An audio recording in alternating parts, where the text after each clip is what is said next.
Okay. Welcome, everyone. Welcome. Thank you for joining us today. Gigawin Nowaski Netsigasun, Janelle Pewapsconias Nesigasun, Menaikosis Niaote. I come from Little Pine First Nation. And I am here today to host the Poetry Cafe for the Poundmaker Poetry Festival. I'm going to speak as loud as I can, but if at times we need more volume, please do the pointing up to the sky or something, raise the roof, I don't know. Something that'll help us, make sure that everyone hears our important words. Okay, so this project was dreamed about last year, and we took part in the virtual poetry festival and our virtual online festival for the performances.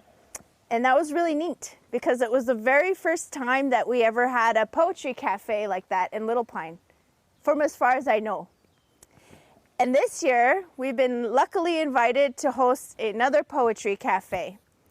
And I'm so thankful to have brought along some friends from Saskatoon and Edmonton, all in Treaty 6 and from around the globe.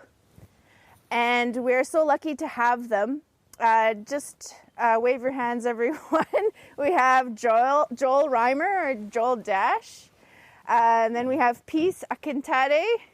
And we also have Sissy Thiessen. And they will be here today to share some spoken word, get into the storytelling of what they do, and share a little bit about their views. I thought it was so beautiful, and I'm getting emotional here, but it's so wonderful to be able to continue the spoken word arts of our people. I want to cry just saying that out loud because I'm proud, because after all this time we still have the power to tell our stories, and we still have the power to speak them, and I have the power to share them. And so I'm truly honored. So thank you for joining us today at our small gathering. I hope you enjoyed supper. So let's actually give a round of applause to our lovely hostess, Lise Pewap, who gave us an awesome supper. Thank you to the organizers, Alex and Floyd and the whole team, for putting this all together. Awesome. Thank you to the children for coming to bring us these little flickers of joy. And thank you all for coming and joining us here today and listening to our words. So thank you to you. Okay, so I'm going to take this moment to introduce myself a bit more. I'm Janelle, or ecoaborijanelle Pewapsconias. I come from Little Pine First Nation. I moved away until 3 years ago, and this summer, a couple weeks ago, would be my third year back home. I'm she, her, isqueo, which means I identify as a female. And it's important for us to start talking about pronouns these days in this community, because for a very, very, very long time, the LGBTQ community, as well as Two-Spirit people, have not felt welcome or part. And although I openly identify as someone who will be gay or lesbian, I identify as an ally, I identify as someone who's in support.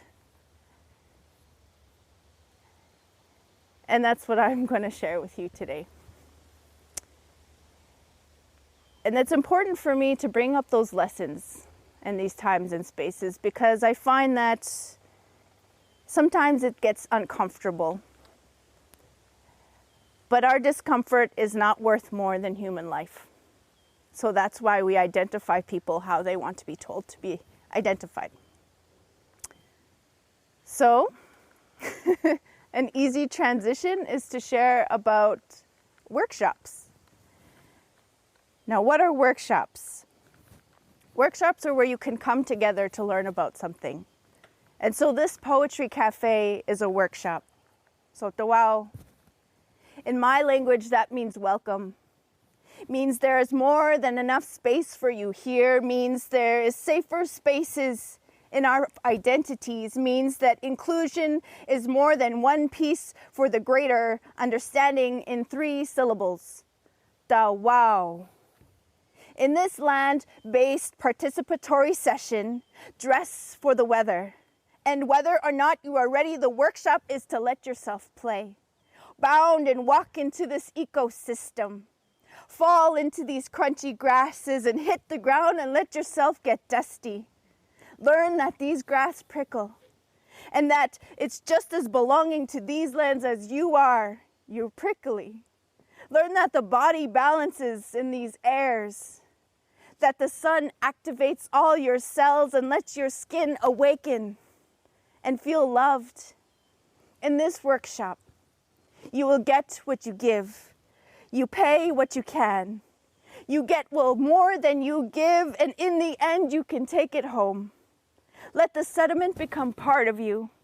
Let Mother Earth hold you, uphold you, and scold you all at once. And then you say thank you in the way that you know how, in a good way, and always be open.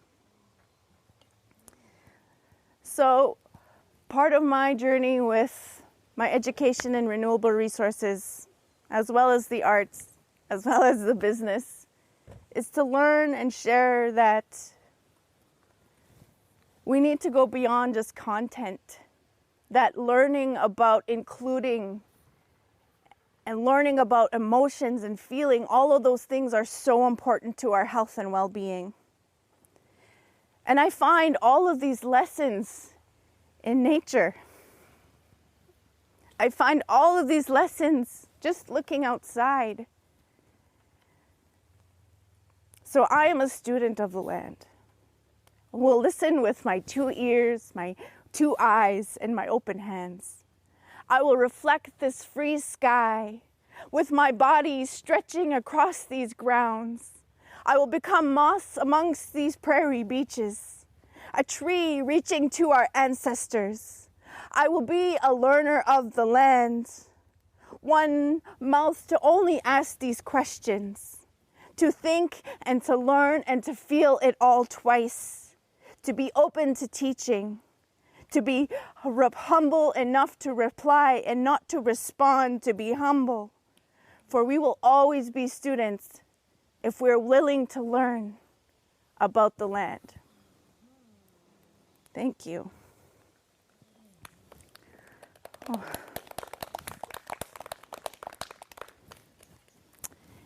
And in observing the land,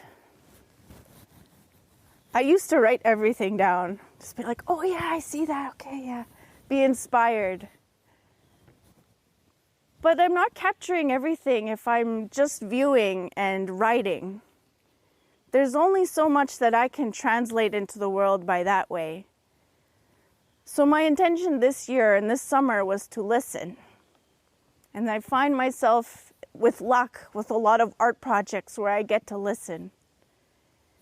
And so I've been very lucky in that way. But the springtime, before the sun melted all the snow from the ground, and the highest parts of all the little hills are melted and warming.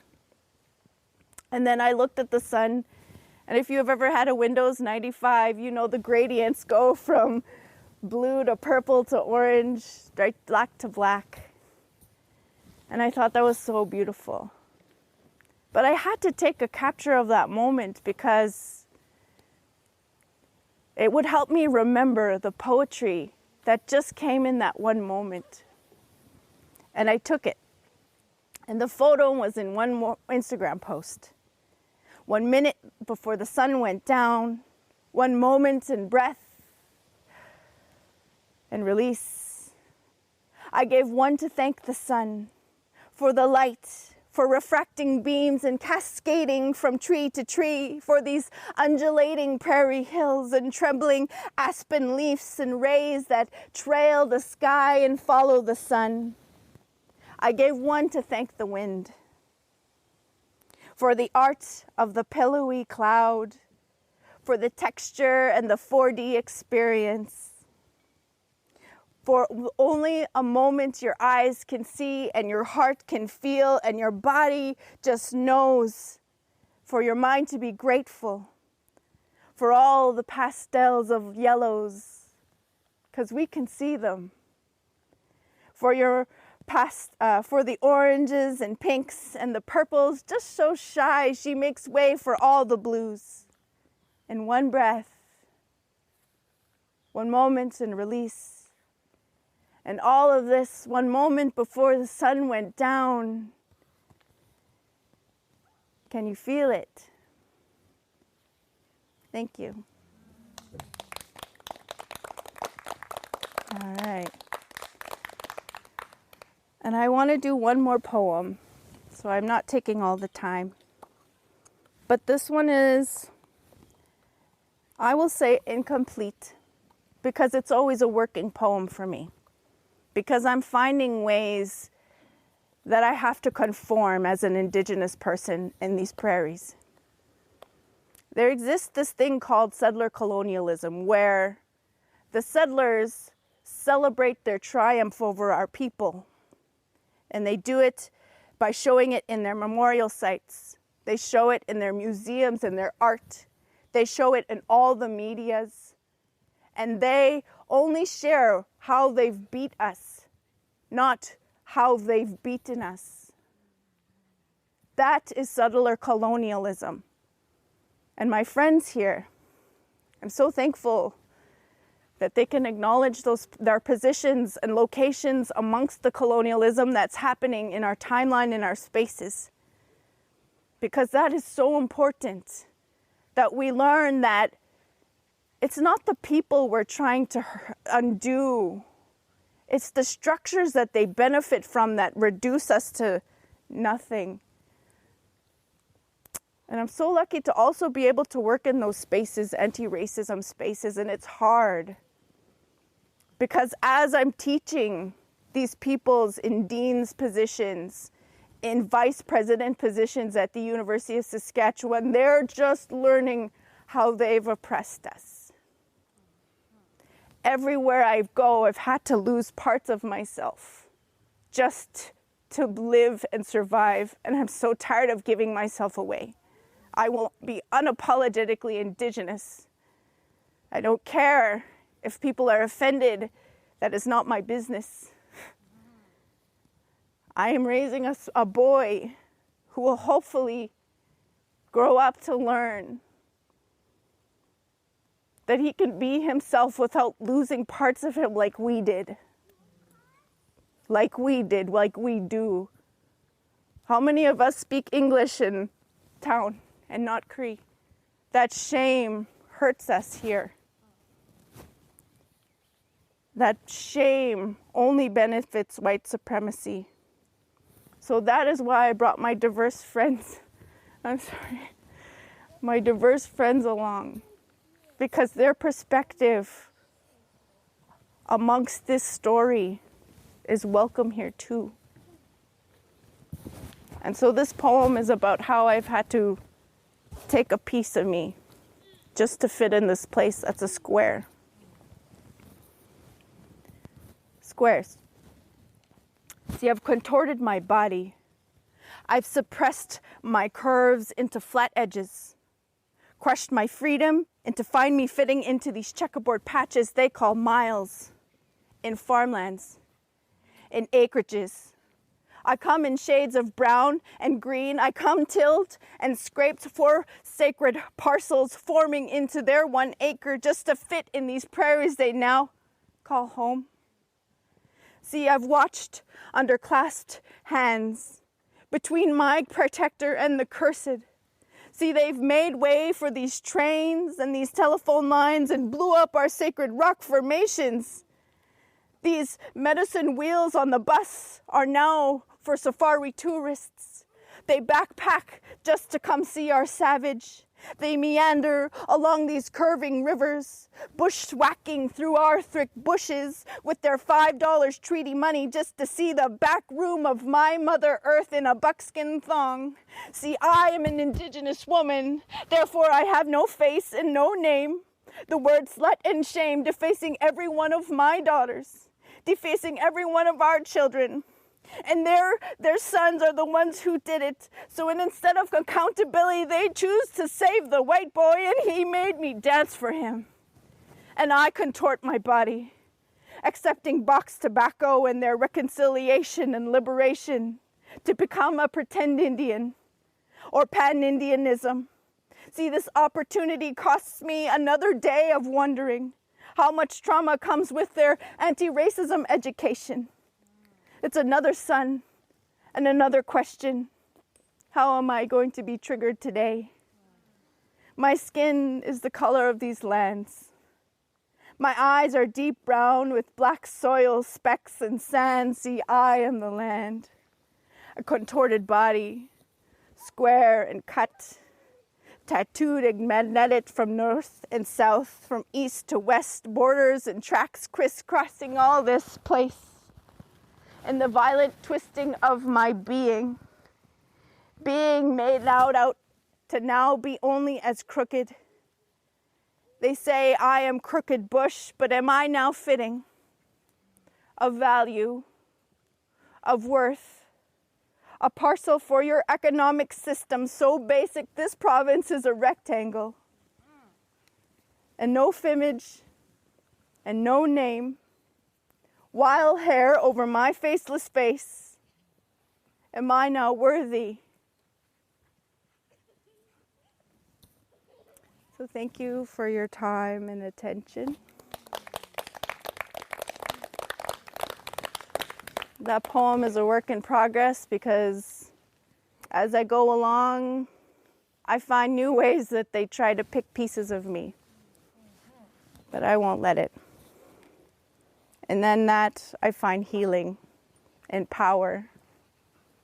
Not power for ego, but power as in I'm confident, as in I belong, as in I'm strong, as I'm in all the things that I am and not what they said about me. So, thank you so much for your energy. Okay. Okay, so thank you. I'm putting my host hat back on. Whew. It's been lovely to perform live. I've missed it. And I wasn't sure what poetry I would read. And so thank you for coming along with me in this story. I'm going to ask our next poet up to the stage. And his stage name is Joel.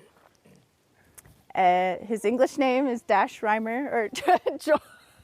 I got it wrong. The most boring name for my stage name. Yeah, for sure. What can I share about Joel? I met Joel a few years ago in Saskatoon, and the Saskatoon poetry community is fairly small. And Joel comes to the stage with some really cool energy. He comes to the stage with musical and hip-hop influence. We're also working on a really cool project where we're talking about the fun topic of the gentrification of the hood in Saskatoon. But it's also a story of colonialism and how that's continuing on with their revitalization projects. And those are important topics that we work and create poetry from. And so I'm so glad to have Joel in my poetry career, my life, to be able to help each other confront these issues in poetic style. So with that, I would love to ask you to give it up for Joel Reimer, for his awesome poetry. Thanks so much. Just before I start, Em, do I need to unmute this in some way? You're good. I got it on this side. Amazing. All right. So hi, everyone. Nice. That was an incredible introduction. I feel like I don't need to do much after that. But yeah, my middle name is Dash, so I usually do that when I perform. This is more interesting than Joel or Joel, but you can call me either. My last name is Reimer, which I think was fitting doing poetry, so I decided to keep that as well. But it's good to be here with everyone. I am a third generation immigrant and settler here on Turtle Island, and I'm just really grateful for the way y'all have, welcomed me into this community. It's really sweet to be here. I'm just curious, who here has been to like a poetry or like a spoken word show before or something like that? Few folks have, new for some. All right, that's like the poets have, so like, thank goodness, y'all. All right. So there's some things that people do sometimes at poetry shows. I always like to start with these just because I think it can add a little bit to the energy, because one thing I love about spoken word is that it's all about like, it's not like there's a glass wall in between us. It's all about kind of communicating a bit. But when you're sitting in an audience, you're kind of like, oh, I just want to respect the poetry by being as silent as I can. And that's some people's vibes. And if those are your vibes, I hope that you keep doing that. But other things people do at poetry shows also, if a poet says something you really like, you can snap a bit. Here, like the little three of us over there, we're snapping some. And then the other thing that people do is they make what, I don't know why it's called this, but it's called like a cheesecake noise. So it's like, I don't know where it came from, but how I imagine was like, like you have like the best bite of cheesecake you've ever had, and you just like immediately make this like, like just, So over there, you heard us going, like they're just like real good tasting, like the soup today or the bannock or something, it's just like real good. So it just lets the poet know a little bit that like, all right, I'm being heard and appreciate it a bit. So for this next poem though, I am actually gonna ask a little bit of participation, just because, like Janelle was saying, I do a lot of hip-hop, and with hip-hop, it's also a lot about participation and being present. So I'm going to ask y'all to just repeat just 2 words for me. That's all it is. I just want you to say the words, on fire. So when I say light me, you will just say on fire. Does that make sense? Yes. Try this out. We'll start small, so you guys don't feel like you have to be too brave right now. Speak softly. Light me. On fire. All right, a little bit louder. Light me. As loud as you can go. Light me. On fire. All right, very good, very good. So as we do this, try and get louder as the poem goes on. It's just going to hype me up a little bit, make me feel comfortable, and so I will appreciate that. All right, let's start it off. Light me. On fire. Spark the torch, mark the course, and start your worst, because I can take it. Strike the match, fight to the last, because I will write till I crash. Believe me, I can take it. Stir the embers, turn to the center, and burn me till I'm cinders, because yeah, I can take it. So light me. Because this world is full of cold eyes. This world is full of icy souls, sliced in holes where their hearts should be. Their skin hits minus 40 degrees on a good week, so light me. On fire. Because they want to put you out, snuff your flame, leave you tame, train you to be ashamed of your brilliance. But y'all are fireflies in the shape of supernovas, and you cannot be contained, so light me. On I'm talking bonfire blaze. I'm talking charcoal chest. I'm talking forest fire flesh. I'm talking solar system sunspot stars ceaselessly set ablaze. I want to burn to the end of my days with amazing grace, so light me. But do it for a reason. Receiving this warmth every time you breathe and leave the world breathless. Snatch the oxygen from their lungs. So burn for justice, burn for community, burn for love. Let the whole world know that you are stunning and on fire. So when they look at you, they know you burn for something higher. Last time, as loud as you can, light us. On fire! Thank you, thank you. Oh, that was lovely. Y'all made me feel real welcome. So I was telling Peace, who I drove here with, that I haven't performed live in forever. And I always feel like I need to plan out banter in between poems and what to say. And I've kind of forgotten how to do that. I feel like COVID, makes everyone a little more awkward. So I'm going to stumble through some of these things. The next poem, a little more serious, but I teach kind of on the side. It's one of the gigs that I do. And usually teaching, I'm a sub, and so usually just means like chasing kids around in gym with like a pool noodle or something like that, or just being like, oh, please, like, do your book thing on your iPad, But like sometimes I've also like, things get a little more serious, and I've been thinking a lot about what schools are and how we use them and how teachers are sometimes in the schools. So I was wanting to write a little bit about that because I think, especially these days, I hear a lot of people talk about the theme of resilience, which is important and beautiful, but sometimes in schools it feels like we're talking about resilience more than we're talking about why we need to be resilient or why people are asked to be resilient. And then I was thinking about why I, as a teacher, am asking that of my students a lot. So I wrote this, just in case I forget. Recently, My students have been trying to eat gratitude, to swallow mouthfuls of patience and positive visualizations, but it is hard to eat affirmations without choking on the bones of all your relatives that could not overcome trauma with inspiration. Recently, we've been teaching them to untie bootstraps and turn them into tourniquets, bow knots and steady hands, whispering into the hemorrhages, sweet, sweet nothings that rot at the bone. And a few of our students will be let through eventually, to be praised for their resilience, to become an excuse so that the teachers can retreat to the remainder and return to the work of feeding students whose hands are tied behind their back without any question of who knotted the binds in the first place that stopped them from feeding themselves. I see our schools as a kind of ocean. And the ocean demands resilience of the rocks on the shore. The rocks, they don't know anything but steadfast. They speak with anchor-heavy hope that one day the ocean will not be so cruel to them, that one day the seemingly soft shoulder of slow-tide waves will not erode day after day. I see my students in those rocks on the shore. The strength of soil, the waves break on them and they do not move, but they're still slowly changed. And I think it is easy for us teachers to hope for a future where the ocean turns lavender soft, water to a dry rock instead of erosion to a resilient soul. I think it is easy for us teachers to expect that our students have more to give us. I think it is hard for us to understand that we are a part of that ocean that has broken itself again and again over the rocks on the shore, over the histories of trauma, over the minds that could not fit in. Sometimes I wonder what the point is of developing resilience to a broken system.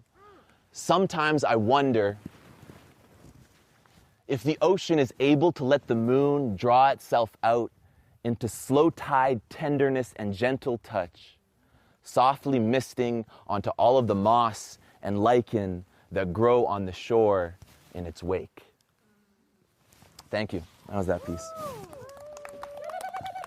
Ooh, nice. I remembered all of it. That was a treat. All right. Next one's a little serious as well, but I've been processing a lot over the past few years about ways that I deal with pain. I think everyone feels pain. It's comes in a lot of forms, a lot of different little fun ways that it arrives. And I have some chronic pain things that I deal with. And it's like my body decided at some point that for no reason, it was like, I'm just gonna make you feel like you have like a headache in all of your muscles at the same time, or like you feel like you got like a knife kind of pulling up on your spine a bit, and it's super uncomfortable. And I remember when it first really started up, I was angry a lot and angry all the time. And I was thinking a lot about how that affected my relationships, and how pain became an excuse for the way that I behaved and for what I did and what I felt. And I was trying to process what that looked like for me as a guy in these relationships that I was in. And so I wrote this poem.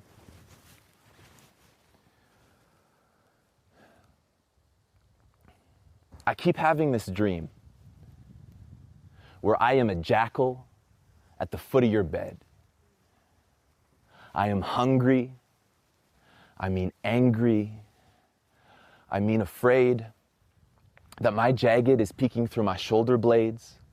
I've been catching my breath on loose nails, ragged gasps. I've got to cough something fierce. Every time my bones play cat's cradle with my nerves, twisting together this chronic pain body at its worst.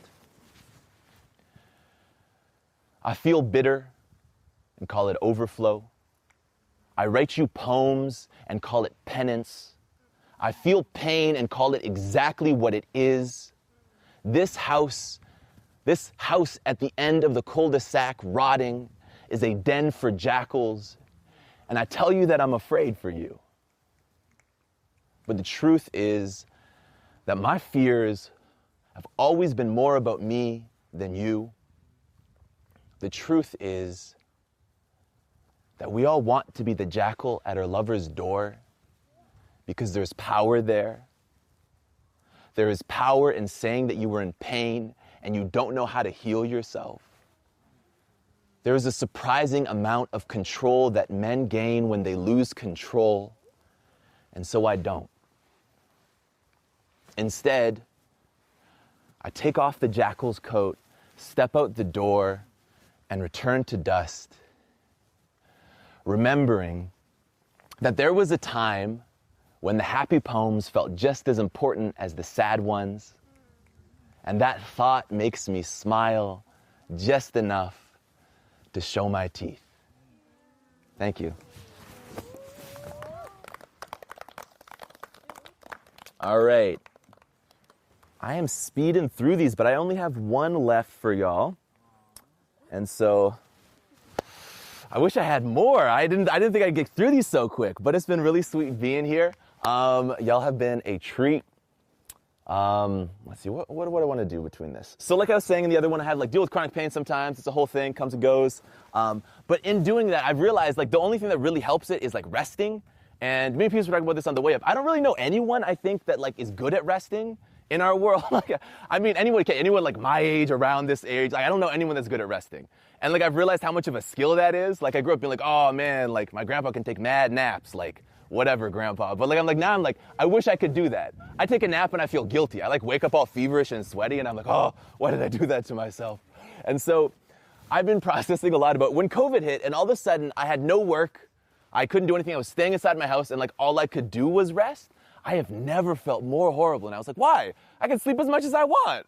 Why am I so sad? And so I wrote this poem just sort of thinking about the way that we, whether or not it's because of capitalism or because of the way our brain works or because of the family we come from, have a hard time resting. And so it kind of goes all over the place, but bear with me. In the traditions that I grew up with, Creator made the heavens and the earth in 6 days. And on the seventh day, he looked out over his hosts of holy angels and said, sheesh, y'all look exhausted from hanging stars and tossing comets and stirring up all that life soup down on earth. These are long days, so freeze. Leave your tools where they are, I guarantee you. Humans will find a way to demolish your masterpiece, so don't stress. Their mess will still be there in the morning. Do not borrow today the love you have to give for tomorrow. Give it a rest. Take a breath. Take a breath. You see, I find it hilarious to think about the eternal breathless God taking a breather, about the divine Trinity taking some triune self-care time. I can't imagine that they needed it, just that they loved it anyway. Just that they wanted to give us the gift of really feeling our aching muscles uncurl, a world on pause, the silence after the applause, that moment your body touches those couch cushions. You see, work was never meant to be a curse, and rest was never meant to be a privilege. This is doctrine. This is gospel. This is a divine commandment, a holy habit. Hold the Sabbath sacred. But why is it so hard for me to hold the Sabbath sacred? Oh, I gotta remember the last part of the poem. Why is it so hard for me to hold the Sabbath sacred? Why is it so hard for me to take my hands off my brother's windpipe? I can't rest right till I know my neighbor has called it a night. I can't feel how tightly wound the muscles in my back are until I can see that everyone around me has rested. You see, why does everyone around me need to be bone worn down before I can give myself permission to feel how tightly wound the muscles in my back are? I have had sleepless nights from the way that my body turns piano string tight, bowstring tense, pre-fight adrenaline. I am broken body bent. My chronic illness is a serpent wrapped around my spine, picking away at my flesh, and only rest makes that serpent sleep. So if the Sabbath is sacred, then capitalism has got to be sacrilegious. Because this system is based on 2 a.m. breakdowns, single-parent exhaustion, mental health knife edge. We congratulate those who give until they have nothing left, as if that wasn't bloodletting, as if that wasn't self-harm, as if that wasn't some kind of perverse penance for the gift of being alive. But the gift of life should never have been dependent on how hard you work. Yet I know that this blame burden does not fall heavy on the shoulders of the working class hurting, because I'm certain that the person that profits most off of my pain pill popping is someone that will never know my name. But I hope that they do know that the Sabbath, that rest, is no holiday bonus for the best masochist. The Sabbath is sacred, and we We take it very seriously indeed. Thank you. All right. Those are all my poems for the night. Thank you so much for listening.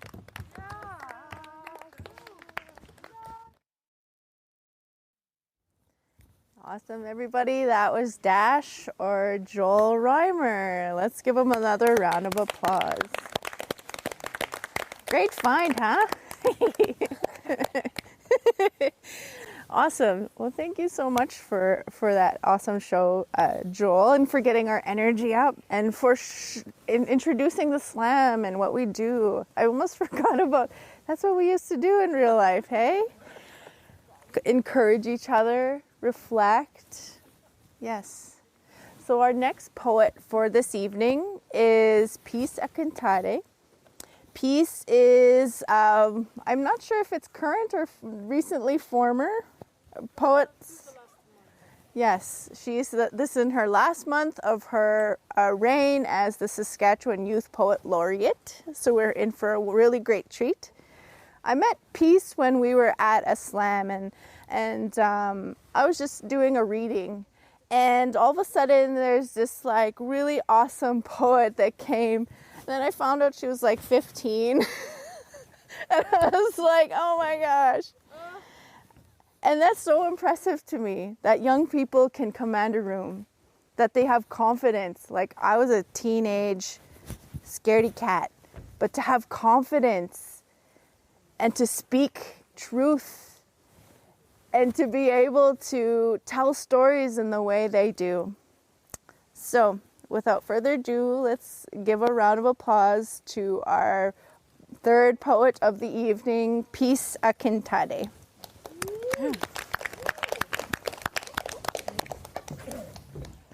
Great.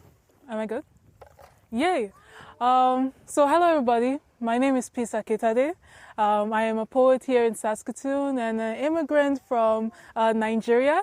I came to Saskatoon about 9 years ago, and for the first time after 10 plus years, I went back to my hometown, to my village, and it was demolished, completely gone, and it was replaced by a church with power lines.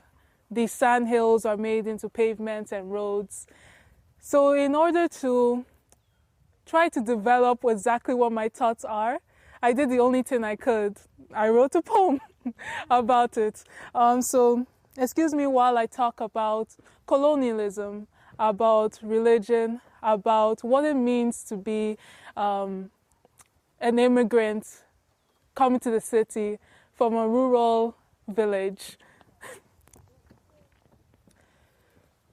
If you tell a rooster his croak can lift the sun, and the stumps of his beak saves a nation, soon he becomes ruler of the chickens and the ants. Soon he pecks the ground with drunken power, as if his goodness is merited by destruction. If you tell a rooster his wings rotate the earth, soon he becomes God. His existence contrived by our tongue. And my people, are we the rooster or the tongue?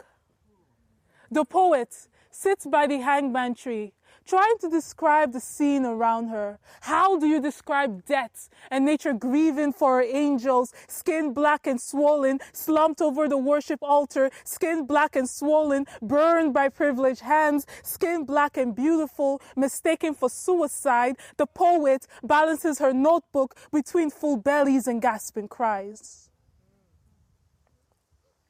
To nature, she spews curses on our mistaken freedom. She wants anger to rumble through the ears of guilty men. The beat of the talking drum cries for revolution, and soon the croak of frogs mimic police officer. The crickets die under power lines. The innocents of youths are killed for free parking tickets. Their legacy remained as parking tickets, and there is blood in the washcloths. white stains on the red sand hills. And the masters are betrayed by the silence of their workers. Our voices shall no more speak blessing on a nation that believes they succeeded. The country of skyscraper will be desolate as the children of nature whisper hate to the world. Skin black and beautiful shall no more hide the power of the sun. The villagers shall rebuild the worship stones of the dead, dance backwards towards the talking drum, tell tales of the rooster to warn their children of the power of their name. You can see our anger, yet there is laughter in our voice, tremble in our tone. Our anger is laced with forgiveness. Therefore, no one guesses our suffering. The beat of the talking drum cries for revolution. Must our callous hands build thrones for other nations, be bound together by the chains of others, and the laughter grows louder to silence the poet's rant. The rooster pecks the ground, mimicking the drums. Do not let the world deceive you. We were once the tongue, professing others as powerful. Now we are the rooster, pecking for encouragement, content in flapping our wings, believing we rotate the earth. My people, are we the rooster or the tongue, the prophecy or the prophet? Did they not know cutting off our tongue will make the beak stronger? Was the power always the rooster? Stop and listen, listen and hear our cries, do not mistake our smiles. We were not born to make you comfortable. Thank you. Yeah. Yes. Ooh, it feels so good to be in front of people. Oh my gosh. You have no idea. I was trying to control it while I was doing that piece. But yes, that poem, I wrote it. I was sitting under an engman tree, the only tree left in our whole rural village. And I was sitting under it. And just in front of me, there was this woman with a child, and she was on top of a balcony right in front of me, and she was just looking at the land.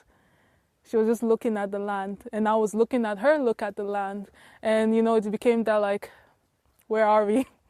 What's going on? What's happening, man? And I wrote this poem to kind of process seeing your land become something else that it's not. I'm gonna do a nice, easy poem. I also have a lot of influence for nature, a lot of influence for the trees, for Mother Nature. It's part of our culture to sit down and feel the grass, to feel the sand in your body. Winter is a time to be a hibernation because of there isn't much nature to see. But during those times, I like to write with a nostalgic feeling towards Mother Nature. So this was me being nostalgic towards the sun. The sun hums to wake you up slowly, while we enclose ourselves in blankets made from smiles, stay enclosed in safety forever, or at least until the moon screams. No one wakes you with tender cheerings anymore. You rely on nature to rock you slowly away from deep sleep. You rely on the trees to tickle you gently away from deep sleep. Why, my love? Do you stretch lazily in bed, filling up the empty crevices in your bones? Stay, watching the murder of crows gossip your imperfections to no one. You laugh roughly at the sight of them. Why, my love, do you believe them? I whisper hums to you each night by going on coffee dates and walk in the park. I whisper sweet hums to you each night with 30-second hugs and butterfly kisses. I whisper it to you each night by saying you are beautiful. You laugh warmly.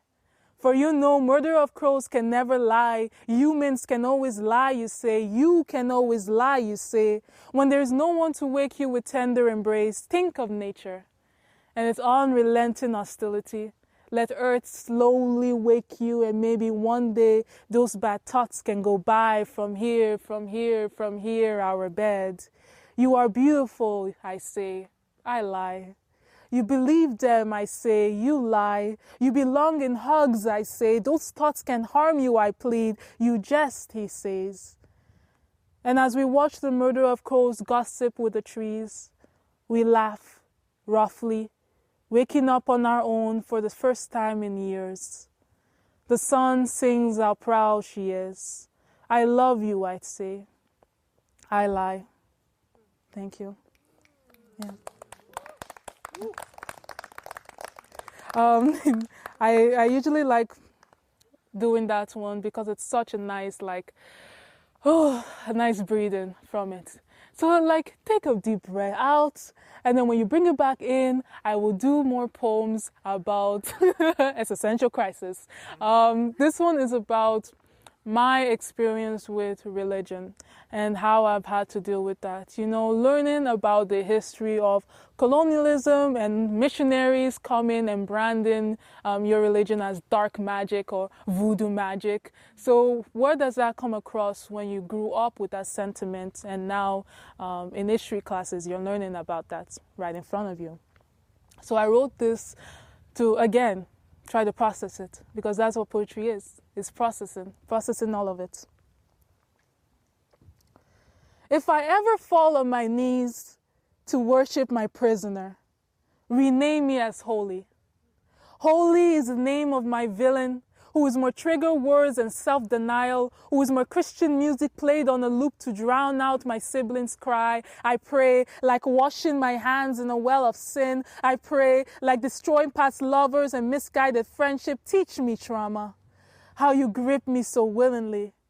I remember sitting on the brick road, listening to the radio station say, heroes are always winning. If heroes are always winning, then I must win with an iron fist. I see God in the mirror, living underneath an inscription of self-hatred, mad for destructive knowledge. Like when we look at the burning embers of the city, let us laugh and rejoice at our victory. When the wind is falling apart and the sun begins to fail, when the earth spits you out, you will still be here. You, more villain than monster. You, more urban day witchcraft than crystal demon summoning, and me, wishing to be a protagonist, a hero, that when I look at the mirror, I see a creation, a specimen deserving of victory, the answer to someone's prayer, the gold webbing through cracked pottery, slowly sinking through the cracks like she belongs there. But when I look at the mirror, I see a human. She looks more like a stress consumer than heavily bodied. But my reflection will show power, and someday starvation. My starvation holds me tightly for inspiration. My inspiration are shackles I hold on my shoulders, bracing myself for the divine whip of love. Let us all, as a congregation, repent our desires for a better world. Let us make the chairs our goddesses and incompetent fools our rulers. Our regrets shall be omnipotent because we are humans. Humans more unvexed than fair. Humans more unfinished journal than self-discovery. But humans more gullible and lovable, humans who carry their shackle and attach it to themselves, not to the wall or the rocks, not attached to our livestock, but you carry your shackles on your shoulder. And I wonder if we fell in love with our prisoner, and if we realize poison does not make us gods. Thank you. Yeah. Thank you. Well, thank you. Wow, that's not what I'm supposed to do. I keep thinking that I'm in front of Zoom. Whenever I finish a piece, I can off the video and I'm like, but I can't do that over here. Okay, cool. You guys saw that. There's no going back. This last one is a bit of a rough one. I haven't done it in front of a group yet, but a lot of people kept on asking me, what is the reason for always writing? Give us an insight into how your brain works. And so I wanted to do that. I want to give an insight into how my brain works and what it really means to be a poet with my kind of thoughts. But yeah, it's the claustrophobic masterminds screaming in my ears. It's Black Panthers, fist fighters asking for my head. It's gun sounds and 6 a.m. whispers by the bed. It's lo-fi music playing, asking if I'm still here. It's staying on my room, starfished and bare, counting the ceiling stars while my head sticks to the fear, counting the ticking clocks, knowing they wish for my dread. Cause a revolution is happening and I can't leave my bed. And the fist fighters warn me that my rest is not enough. It's not enough to count the hours that wouldn't be my own. Cause hell is lukewarm and I've coasted my prayer ancestors. I have ascended my natural state. I have seen my future self and cried that butter taste. And it's a messed up mastermind that guilts my process.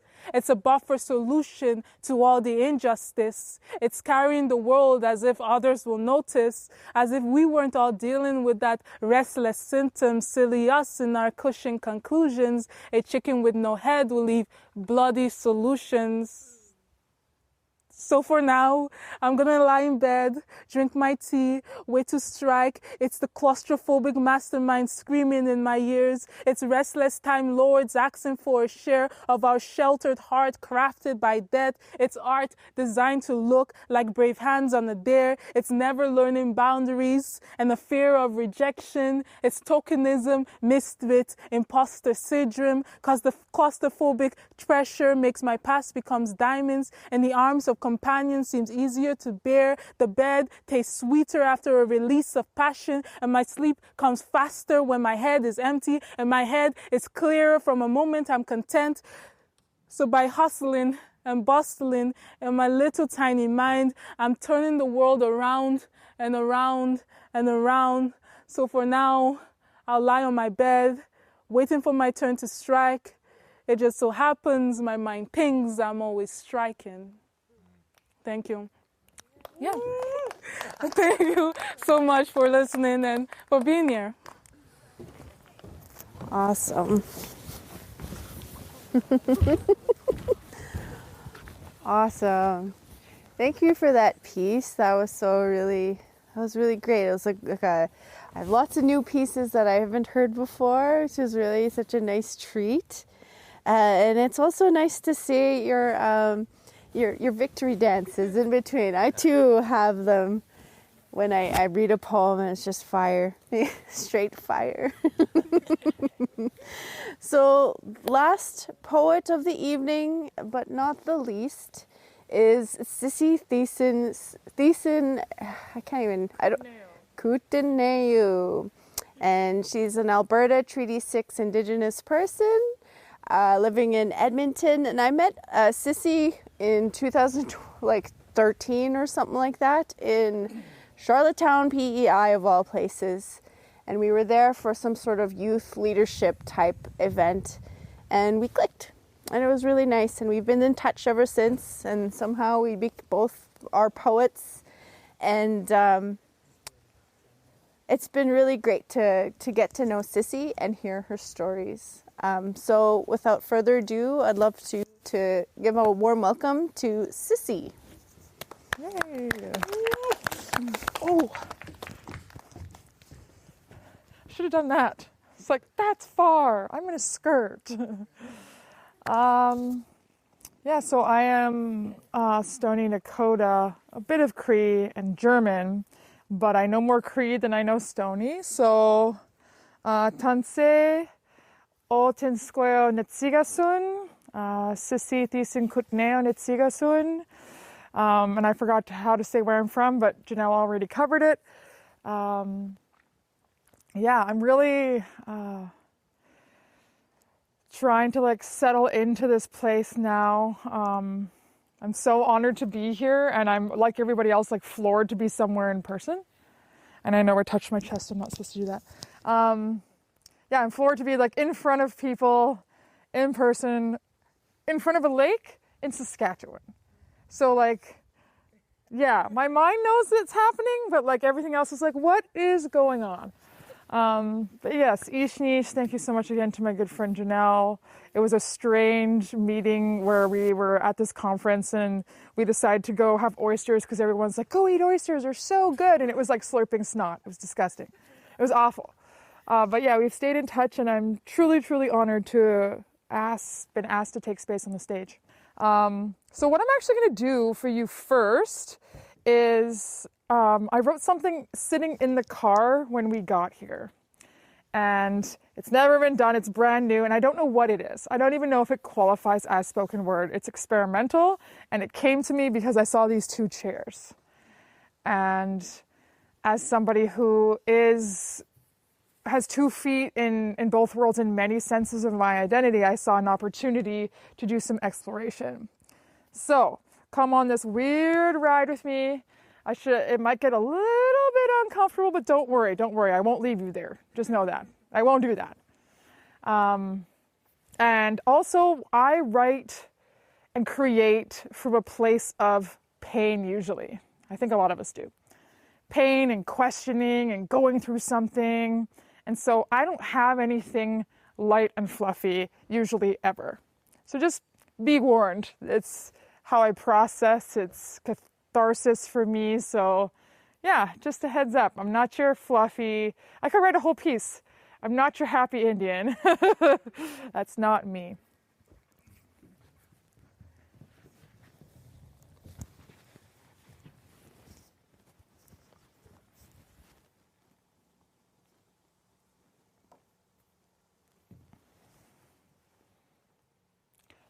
Who are you? Complicated.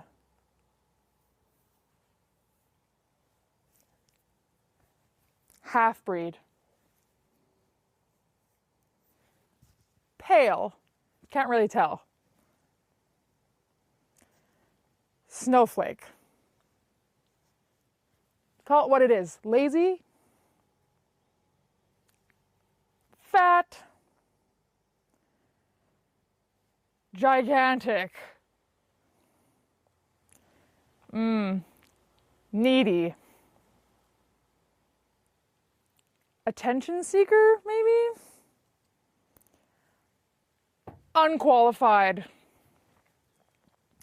Too expensive. Exaggerator. Always offended. Man-hater. Clown. Freak. Imposter.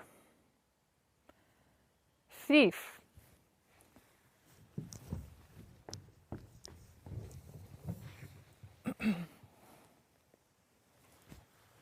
Who am I? A little bit of fire and a whole lot of windstorm. More identity labels than you can shake a stick at. Nakota Sioux. Cree. German. Mixed-blooded. Indigiqueer. Neurodivergent. Curvy. Tall. Living at the crossroads of intersection and ality. Dancer, singer, educator, business owner, writer, activist, feminist, model, host, MC, drag artist, community member, hustler, spirit having a human experience just like you. Thanks. Yeah, it came to me when I saw this and I was like, oh, wouldn't that be neat? So I am a drag artist. My character's name is Stone E. Rivers because I'm Stony or Nakota Sioux. And I did this one performance piece where I had like bio-hyper queen, meaning that I like hyper-feminize myself more than I usually would. And then I had my drag king character and I mirrored the screens right beside each other. And so that was one way I've done this before, but I've never got to do it, what do we say, analog style? Like in the flesh, old school. And I'm also really comfortable sitting, so. And I feel like these chairs are here, so I'm just gonna keep using one, if that's okay. Is it good on the camera? Right on. yeah, thanks again. Thanks again for having me. I know I am technically a Treaty 6 person, but I still am a guest here. So thank you so much. My friend Janelle is always a wonderful host. I came for the powwow last year. I'll be coming to Little Pine for the Indian relays this weekend. I'm going to have a concession trailer, so come hit us up for pizza and slush. Okay. I said hustler, I warned you. All right. I'm going to read you now. Janelle's heard these all, and I was like, I should do new stuff special for Janelle. Well, the first one was new, so everything else you've heard. I'm going to share with you my favorite pieces that I've wrote, and they were written from places of like passion and usually anger, and those two things can be interchangeable. This piece came from watching the movie Get Out, which was a horror film directed by a comedian about cultural appropriation and like racism towards Black people and how it like fits in together. And I watched it with my friend from Ghana, and he was just like, yeah, that was cool, man. And I'm just sitting there like, dude, do you realize like how big of a deal this is? It was like brain exploding for me. I'm like, what's the last thing you can take from somebody after you've taken, because hip hop culture, right? Like it's really showing like Black people had a lot of things that society wants that America worships, but yet completely devalues Black lives. And I was like, holy shit, that mirrors a lot of what I know from my community. So that's what this is about. Yeah. They want our jewelry, our patterns, sacred designs, hide, beads. They want our songs, words, dances. They want my presence, my publicity op, my opening remarks. They want my relatives on their posters and in their groups, their schools, their businesses, their organizations, without knowing anything about us besides our racial demographic. They want our faces, but not our reality, our history, our trauma, our pain, our journeys. They want to acknowledge the land without actually acknowledging the woman standing in front of them, or the name that was in the paper last night. They don't want to see the face on the news. They don't want to learn her name, look her in the eyes. They don't even want to become attached to the character in their novels, because then she's an actual person. She's real and unavoidable. And what happened to her is incredibly sad and horrifying and hard to admit. She was a mother, a daughter, a niece, a grandchild, a cousin, a wife, a friend. She is someone who is missed at the dinner table at family celebrations. She is someone whose desk remains empty because it feels too wrong to take her space. She's the teacher who was taken before she could teach some important lessons. She's a keeper of knowledge that disappeared with her. She was a flower who wasn't finished growing, a story that wasn't finished being told.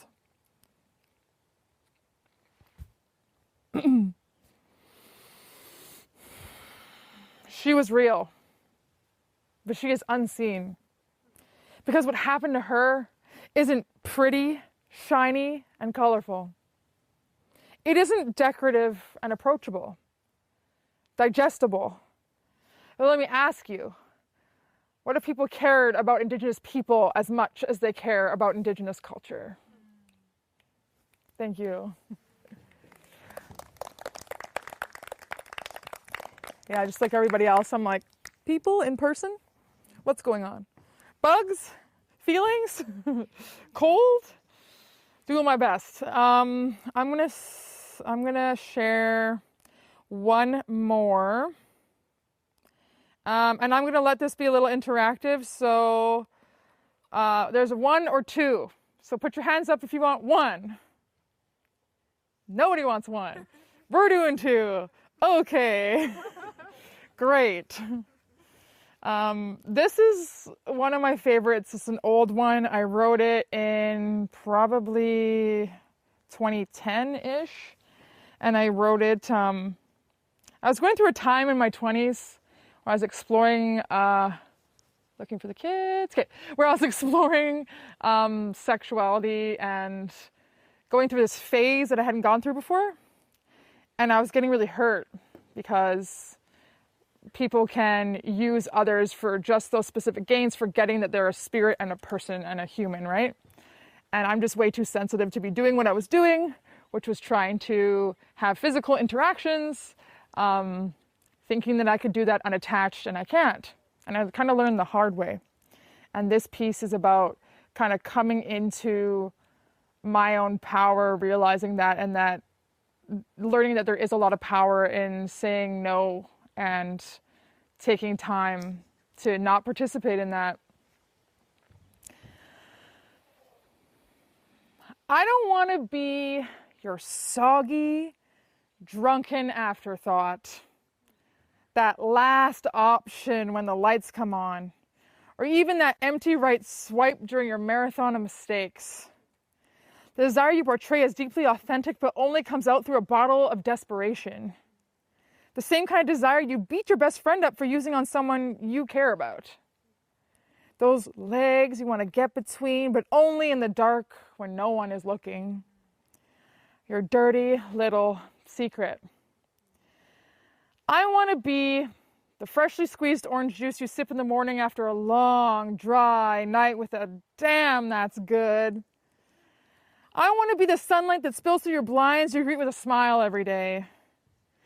I want to be the main dish at your restaurant, that coveted special that makes an appearance only when there is a captive audience. The kind you tell all your friends about. The fine delectability you know is so rare you can't help but think about it. I want to be the headliner at your concert, blasting eardrums and playing heartstrings until the wee hours of the morning. Center stage with the bright white lights blaring down. I want to be the voice that unknowingly lingers in your mind for hours without you even thinking about it.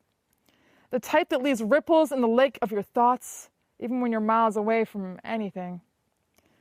I want to be the flower you know is so precious and beautiful that you handle me delicately and treat me with care.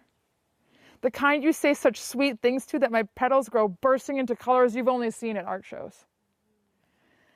I want to be the first thing you think about when you wake up, and maybe even the last thing you think about before you go to bed, because I am no one's dirty little secret. Thank you.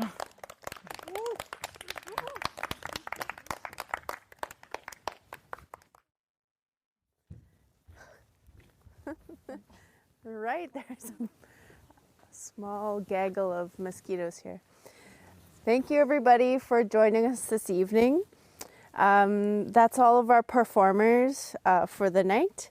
So I'm going to call them up one by all of us together, and we're just going to give one final round of applause and a quick curtsy or a bow, and we'll wish you a good night. So without further ado, I'm Janelle Pewapsconias.